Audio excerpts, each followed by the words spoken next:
আসসালামু আলাইকুম and welcome to my channel. আশা করি আপনারা সবাই ভালো আছেন। আলহামদুলিল্লাহ আপনাদের দোয়ায় আমি ভালো আছি। তো আজকে নতুন একটা ভিডিও নিয়ে চলে আসলাম গ্রাফিক ডিজাইন বা Adobe Illustrator টিউটোরিয়াল। তো আজকের পর্বতে দেখাবো হলো টাইপ টুলের কাজ। তো টাইপ টুল মূলত কাজ, টাইপ টুলের অনেকগুলো টাইপ টুল আছে। এরিয়া টাইপ টুল, টাইপ অনে পাথ টুল, ভার্টিক্যাল টাইপ টুল, ভার্টিক্যাল এরিয়া টাইপ টুল, ভার্টিক্যাল টাইপ অনে পাথ টুল, তারপর আছে হলো ট্রথ টাইপ টুল। তো এগুলার কাজ দেখাবো আজকে, হলো টাইপ টুলের কাজ দেখাবো, তারপরে এগুলা আপনাদেরকে দেখিয়ে দিব। তো প্রথমে টাইপ টুল যদি আমরা সিলেক্ট করে আমরা যদি কিছু একটা লিখি, লেখার পরে দেখেন একটা আমরা নতুন পেজ নেই, পেজে যেহেতু কাজ করছি তাই জন্য আর কি এটার অনেকটা কাস্টমাইজ আকারে রয়ে গেছে। তো এখানে যদি আমরা ক্লিক করি দেখেন আমাদেরকে এরকম স্বাভাবিকভাবে আপনারা যে কোনো অবজেক্টের মধ্যে হোক বা যে কোনো কিছুর উপরে লিখতে পারবেন। এটা নর্মালি লেখা হয় যেভাবে লিখতে আপনারা লিখেন এমএস ওয়ার্ডে বা যে কোনো ওয়ার্ডের মধ্যে লিখেন, সিম্পল এইভাবে লিখতে হয়।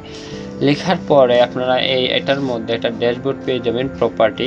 যেহেতু আমার আপডেট ভার্সন তাই জন্য প্রপার্টিটা আমার সাইড বারে, আর যদি আপনার ওল্ড ভার্সন হয় তাহলে আপনারা টপ বারের মধ্যে থাকবে।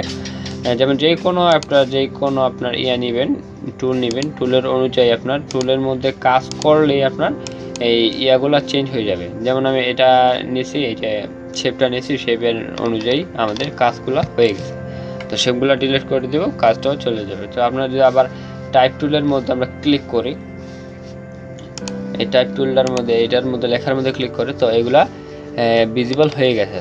তো এগুলো থাকবে, প্রত্যেকটাটি ক্লিক করবেন, প্রত্যেকটা শেপ বা যে কোনো ডিজাইনের মধ্যে ক্লিক করলে প্রপার্টিগুলো চেঞ্জ হতে থাকবে। তো এই কি টাইপ টুলের প্রপার্টি হলো এগুলা। তো এগুলার অনুযায়ী এগুলো হলো আপনার ট্রান্সফরমেশন। তো ট্রান্সফরমেশন বলতে আপনার এই লেটার যে হাইট ওয়েট আছে বা একটা লেটারে যে হাইট ওয়েট আছে, এই হাইট ওয়েট অনুযায়ী তারা এখানে দেওয়া আছে। যেমন আপনার এই দেখেন, যদি আমি এটাকে একটু বড় করি দেখেন এখানে চেঞ্জ হচ্ছে। তো এগুলো হলো আপনার হাইট ওয়েট, তারপরে হলো আপনার এটার লেন্থ কতটুক, এটা ইত্যাদি এগুলোর প্রয়োজন হয় না তো একটা। তো এখানে সিলেক্ট করলাম, তারপরে এটার ইচ্ছা করলে এখান থেকে আপনারা রোটেটও করতে পারবেন। যেমন এতে রোটেট করলাম, এটাকে রোটেটও করতে পারবেন। তো আমি শুরু করে দিই, তারপরে এখান থেকে আপনারা হরিজন্টাল করতে পারেন বা ভার্টিক্যাল করতে পারেন। যেমন এরকম দিলাম, উপরে থেকে নিয়ে আসলো, তাও আবার ক্লিক করলাম, আবার ঠিক হয়ে গেল। তারপরে এখান থেকে যদি করি আবার উল্টো হয়ে এইখান থেকে শুরু করলো। তো এইভাবে আপনারা এখান থেকে কাস্টমাইজ করে নিতে পারেন। তো ট্রান্সফরমেশন আশা করি কাজ বুঝতে পেরেছেন। তারপর হলো অ্যাপারেন্সের কাজ। তো অ্যাপারেন্সের কাজ মূলত আপনার যে কালারগুলো থাকে, কালার গ্রেডেন্ট, এই কালার গ্রেডেন্টের মধ্যে এটার কাজ হবে। যেমন এটার কালারগুলো আছে ব্ল্যাক ফিল্ড কালার, তো এখান থেকে আমরা কালার দিতে পারবো। তারপরে এখান থেকে যে বর্ডারগুলো থাকে স্টক, এটাকে স্টক বলা হয়। আর আমরা এমএস ওয়ার্ডের মধ্যে শিখছিলাম বর্ডার, তো এখান থেকে আমরা ইচ্ছা করলে বর্ডারও দিতে পারবো। বর্ডার দেওয়ার পরে এখান থেকে বর্ডারের বা স্টকের আমরা সাইজগুলো আমরা মেনটেন করতে পারি। দেখেন স্টকের সাইজগুলো আমরা দিতে পারি, বেশি হয়ে গেল। তো দেখেন সাইডগুলো আমরা সাইজটা দিয়ে দিলাম। তারপরে এখান থেকে অপাসিটি মানে বুঝে নি অপাসিটি কি, দেখেন অনেকটা আস্তে আস্তে হয়ে গেল, ফ্যাকাশ হয়ে গেল। যদি এখানে দেই আবার ইনভিজিবল হয়ে গেল বা একবারে স্পষ্ট হয়ে গেল। তো আশা করি আপনার এটা বুঝেছেন।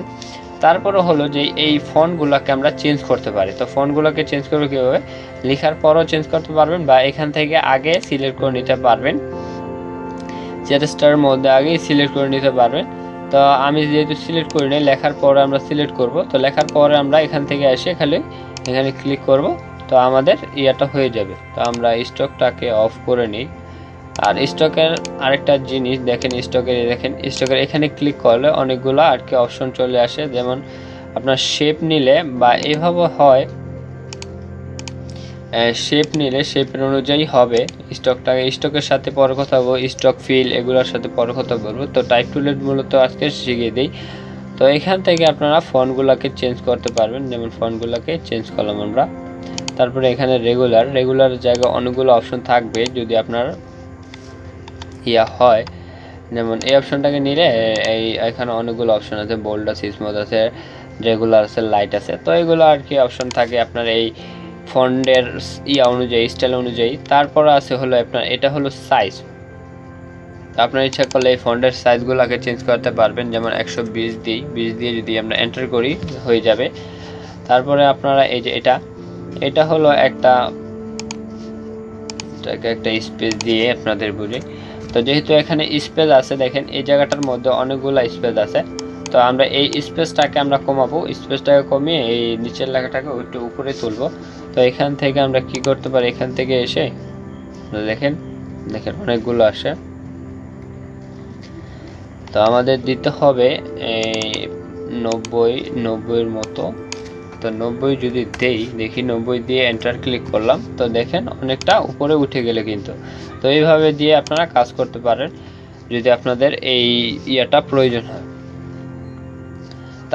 তারপরে হলো আপনার এই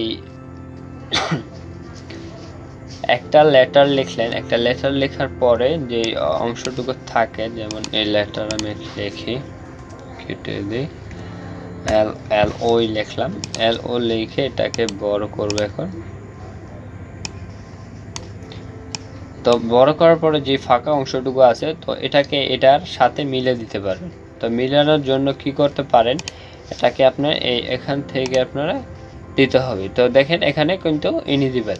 তো প্রথমে আপনার কি করতে হবে, যেই অংশটুকু আপনি একসাথে মিলাবেন, তো ওই অংশটুকু আপনি এই যে দেখেন এই অংশটুকু আমি এইটার সাথে এটা এই ফাঁকা অংশটাকে অনেকটা কম করব। তো কম করার জন্য এখানে আমরা সিলেক্ট করলাম, সিলেক্ট করার পরে এখান থেকে এনে আমরা মাইনাসের মধ্যে দিব। মাইনাস করলে আপনার হয়ে যাবে, 100 করলে বেশি হয়ে যায়। দেখেন অনেকগুলা একসাথে লেগে যেতেছে। তো এইভাবে আমরা করতে পারি। তো এটা হলো আপনার একসাথে লাগানো। তারপরে আরেকটা জিনিস, তো এটাকে ফাঁকা করবেন কিভাবে, বা একটা স্টাইল আছে, যেমন আপনার এটা কেটে দিই।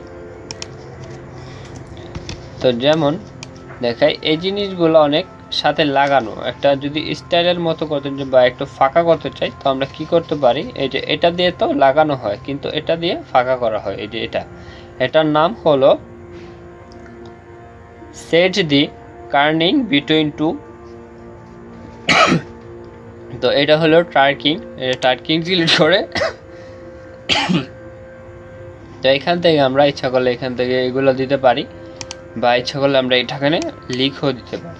তো আমরা দিলাম, দেওয়ার পরে দেখেন আমার আইটা কিন্তু লেগে গেছে। তো এখান থেকে আমরা এটার 95 করে দিই, এন্টার ক্লিক করে দিই। তো অনেকগুলো নেমে গেল। তো দেখলেন অনেকগুলো ফাঁকা হয়ে গেলে কিন্তু নেমে গেল। তো এটার কাজ হলো